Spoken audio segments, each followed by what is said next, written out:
कहना चाहता हूँ, पहले से मैं ये बोले मान्यवर आपसे भी बस 5 मिनट का और समय दीजिए, 5 मिनट में अपनी बात कंक्लूड कर रहा हूँ। मान्यवर, भारत और नेपाल के रिश्तों की बात कही गई कि भारत और नेपाल के रिश्ते मधुर हैं, भारत और बांग्लादेश के रिश्तों की भी मधुरता की बात कही गई है।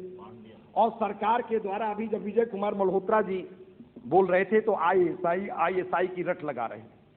एक दौर था जब इस देश में CIA की रट लगाई जाती थी, KGB की रट लगाई जाती थी, और अब एक दौर आ गया जिसमें ISI की रट लगाई जा रही है। मैं कहना चाहता हूं कि अगर ISI अपने पंख फैला रहा है, ISI अपनी जड़ें जमा रही हैं, तो भारतीय खुफिया एजेंसियां क्या कर रही हैं? अगर भारतीय खुफिया एजेंसियों का इस्तेमाल अपने राजनीतिक विरोधियों के लिए करिएगा तो निश्चित ही तौर पर हमारी ये खुफिया एजेंसियां उन खुफिया एजेंसियों का मुकाबला करने में समर्थ नहीं होंगी। इसलिए सरकारी तंत्र का राजनीतिकीकरण करना बंद करिए। अगर सरकारी तंत्र का राजनीतिकीकरण करेंगे तो निश्चित ही तौर पे जो उनकी कार्य क्षमता है वो कार्य क्षमता प्रभावित होगी, उनकी गुणवत्ता प्रभावित होगी। इसलिए कृपा करके एक खतरनाक खेल मत खेलिए। दुनिया का मात्र एक हिंदू राष्ट्र नेपाल है, और उस नेपाल के अंदर भी अगर ISI अपनी गतिविधियां फैलाती चली जा रही है तो हमारी खुफिया एजेंसियां क्या कर रही हैं? क्यों नहीं उस अड्डों को समूल रूप से नष्ट करने का कार्य करते हैं? एक कौम विशेष को लांछित करने के लिए भारत और नेपाल की सीमा पर बसे हुए लोगों को अगर आप राष्ट्रद्रोही और देशद्रोही की संज्ञा देने का काम करोगे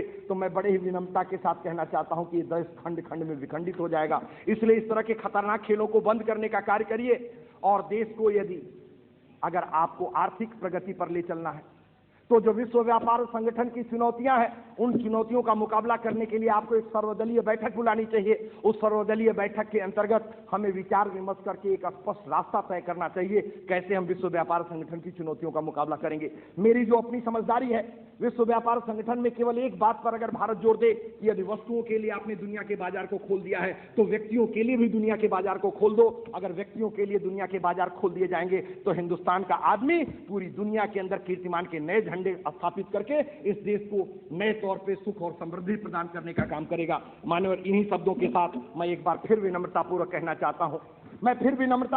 चाहता हूं, सरकार से आग्रह करना चाहता हूं कि आज किसानों के साथ जो घटनाएं घटित हो रही हैं उन घटनाओं पे को गंभीरता से ग्रहण करते हुए यदि समय रहते आपने उनका निराकरण नहीं किया तो निश्चित ही तौर पे किसान का मनोबल टूटेगा, उससे पैदावार प्रभावित होगी, और किसान जब आक्रोशित होगा तो पूरा लोकतंत्र खतरे में पड़ जाएगा। इसलिए विनम्रतापूर्वक कहना चाहता हूं कि लोकतंत्र को खतरे में मत डालिए।